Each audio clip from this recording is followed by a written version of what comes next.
I'm Claire Ridgway, founder of the Anne Boleyn Files website and the Tudor Society, and also author of several history books, including these ones, and The Fall of Anne Boleyn, A Countdown, which is actually my personal favourite of the lot. So there you go. We've got howling wind here, so you might be able to hear that in the background today. It is absolutely freezing cold, hence I've got a microwavable animal thing on my lap just to keep me warm, because the downside of living in a house that's over 300 years old, no central heating, so I do what I can to keep warm. Okay, now today I'm combining an On This Day in Tudor History video with the series that I'm doing on Anne Boleyn questions. It's a kind of double whammy because it fits in both.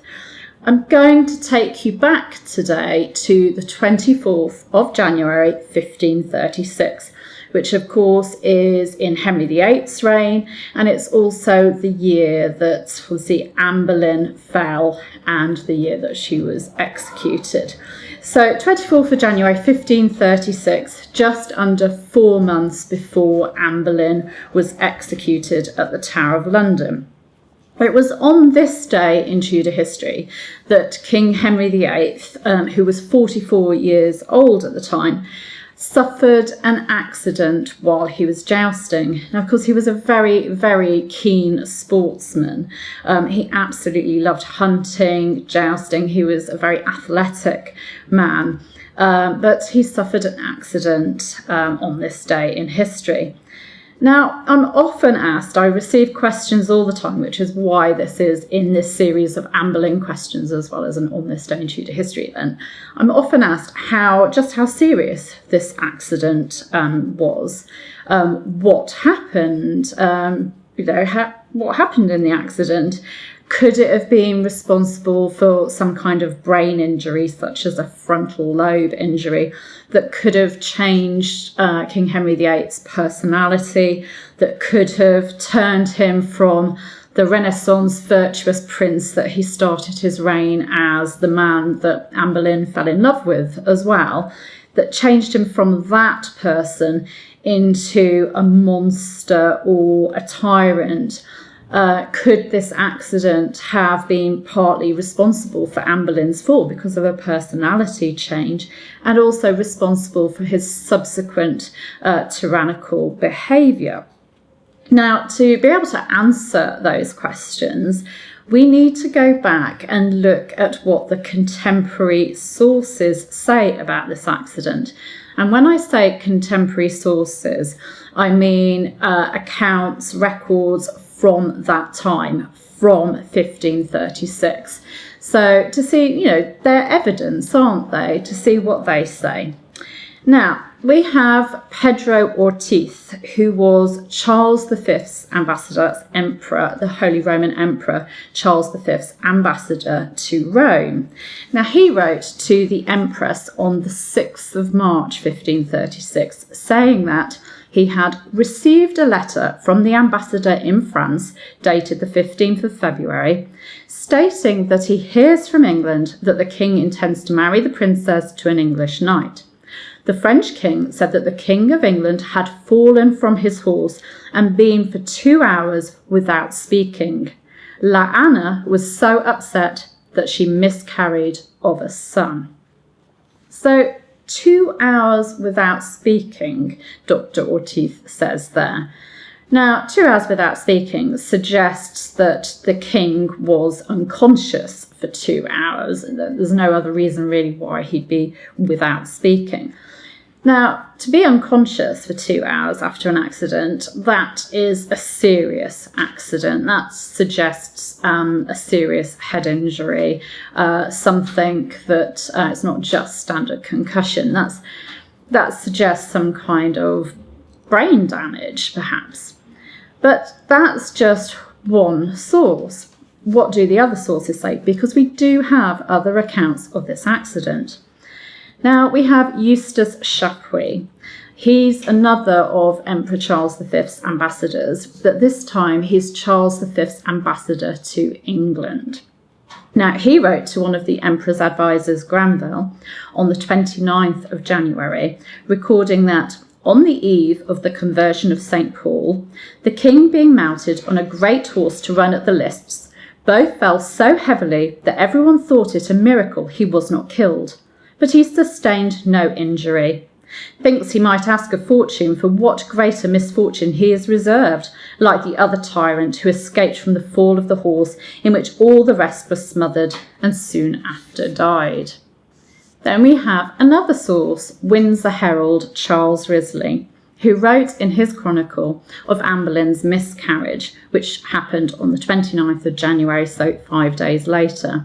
He writes, "It was said that she, Anne, took a fright, for the king ran that time at the ring, and had a fall from his horse, but he had no hurt, and she took such a fright withal that it caused her to fall in travail, and so was delivered afore her full time, which was a great discomfort to all this realm."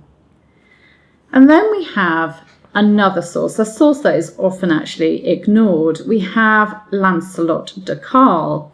He wrote a poem on the life and fall and death of Anne Boleyn, and he wrote it in French. But I've had a translation done so that I could use it as a source. I mean, I can read French, but it's 16th century French, so it's a bit trickier. But he wrote of Anne Boleyn's miscarriage, and he wrote, "Then the king, while on a hunt, publicly took a hard fall from his horse, and she believed that for this adventure he must pay the tribute of nature." Now, the bit about tribute of nature means that Anne believed that the king would die. Now, de Carle says while on a hunt, but he must have been referring to this joust because there's no record, there's no other source for the king actually falling at a hunt at this time. So Lancelot de Carle seems to have got the story a bit muddled up there. So we have there, with those contemporary sources, we have one source saying that the king was unconscious without speaking for 2 hours. We have two sources, Chapuis and Risley, saying that he wasn't seriously hurt. And then we have another one giving sort of no real detail except that it was a hard fall from his horse and that Anne believed that her husband might die. Now, can we make a judgment on the veracity of these sources? Well, I think we can. We can think about where these people were, who they could have heard it from. Were they there? Were they on the ground in England?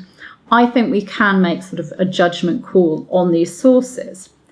Now, Pedro Ortiz, Dr. Ortiz, as he's often known in the records, he's the only contemporary source that states that the king was unconscious or without speaking for 2 hours.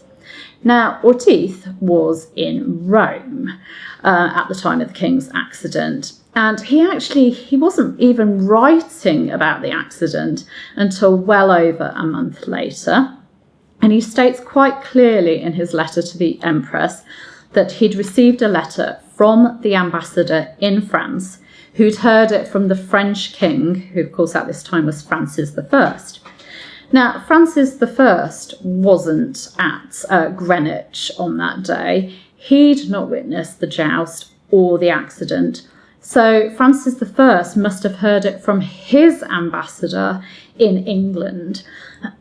So Ortiz's information here that he's passing on to the Empress, although obviously it was important that he get it as accurate as possible, it was third hand at best. It's a bit like Chinese whispers, or I don't know what they call it in America. Is it telephone, that game where, you're passing on information, and as you pass it on, it gets more and more garbled and it loses accuracy. So third hand at best. Now, Eustace Chapuis, he makes no mention in his letter of the king losing consciousness. He writes that he sustained no injury. Now, he, on the other hand, compared to Ortiz, he was in England. He was at the English court at this time. Now, we don't know whether he was actually present at Greenwich at the joust. He doesn't say.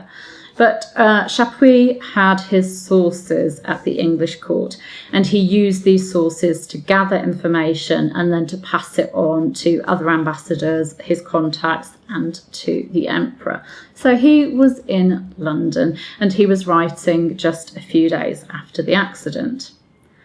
The third source, Charles Risley, was a herald in London.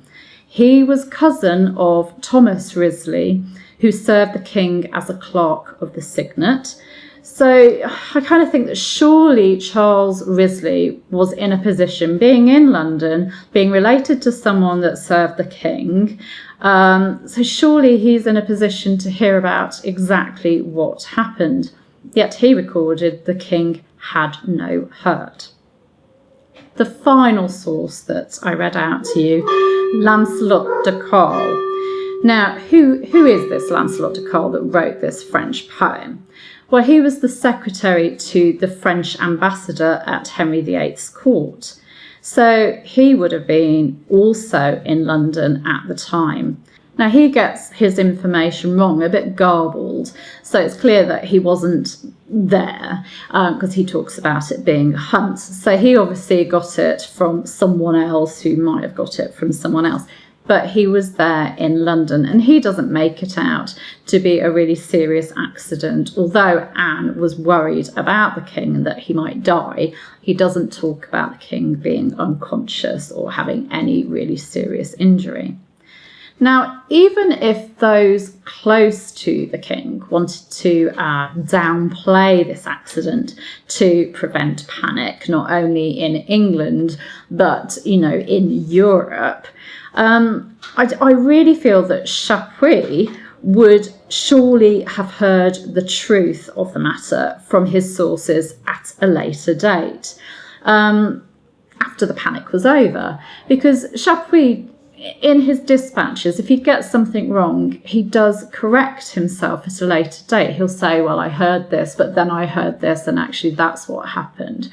But he doesn't correct it. He doesn't say, well, actually, the king was unconscious for 2 hours and it was serious, but he's okay now.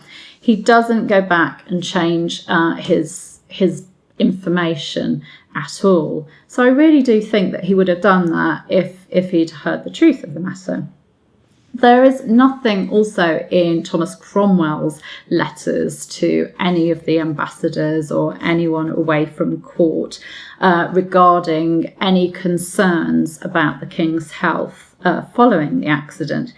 And I just feel that surely there would be some hint of worry and concern about the king if the king had had a serious accident that could have caused him some kind of brain injury. If he really had been unconscious for 2 hours, there surely would have been worry that he was actually going to die, that he wasn't going to come round. And it's surely the days after that, surely the king would have been recovering, there would have been worry. But there's just nothing in any of the letters from the time. So all we can say for sure is that on the 24th of January 1536, that the king and his horse fell while running at the lists. Now, this could have been very serious because the horse was running. I don't know quite what speed the horse could have got to, but the horse was running. The king would have been in armour for the joust.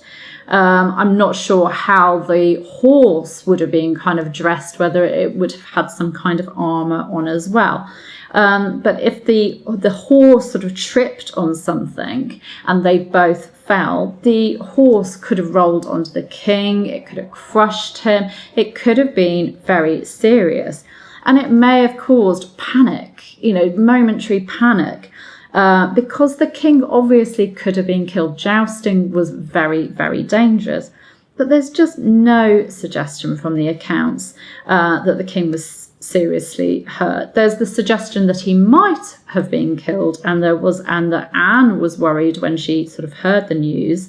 But there's just no suggestion that it was serious or that he was unconscious. it appears that once again, like previous times, that Henry managed to dust himself off and escape serious harm. However, this brush with death, this accident, does appear to have reminded the king of his mortality, and got him thinking perhaps also about the succession. But yes, it was a reminder that jousting was serious, that he could have been killed. And it may also have exacerbated problems that the king already had. Health problems, issues.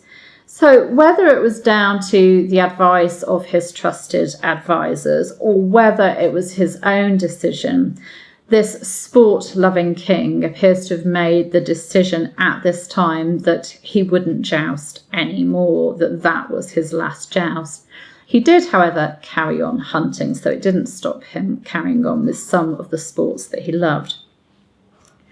So if I'm doubting the veracity, the accuracy of Dr. Ortiz's account, I'm also calling into question the theory that this accident caused a frontal lobe injury and that it turned Henry VIII from this good king into a tyrannical monster. Now, Henry had actually had a far more serious accident in March 1524 when he forgot to lower his visor while he was jousting. He was jousting against his good friend and brother-in-law Charles Brandon, Duke of Suffolk. Now, according to Edward Hall, the chronicler, the Duke struck the king on the brow right under the guard of the headpiece on the very skullcap or bassinet piece. The lance that was being used splintered, and it sent these splinters into the king's helmet. So he was struck and there were splinters. I mean, he could have lost an eye, but fortunately the king survived the blow.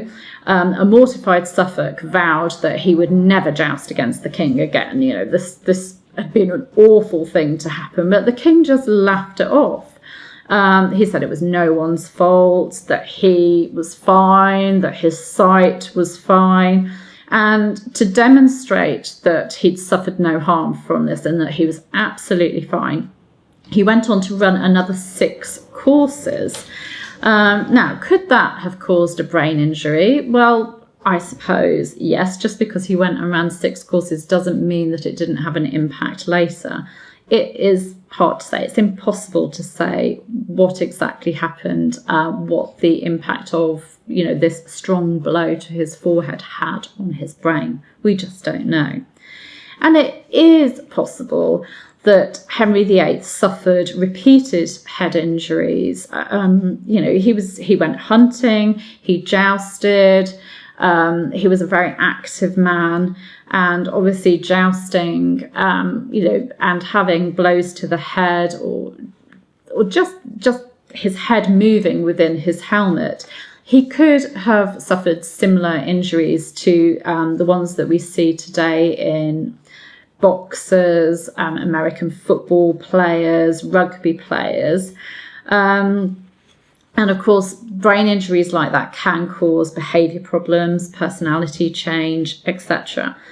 But to me, I think it's a real leap to say that he definitely did have brain injury, or that this accident in 1536 turned him into a monster. I personally, in looking at Henry VIII's life and his reign, I do not see a dramatic change in his behaviour from this point on.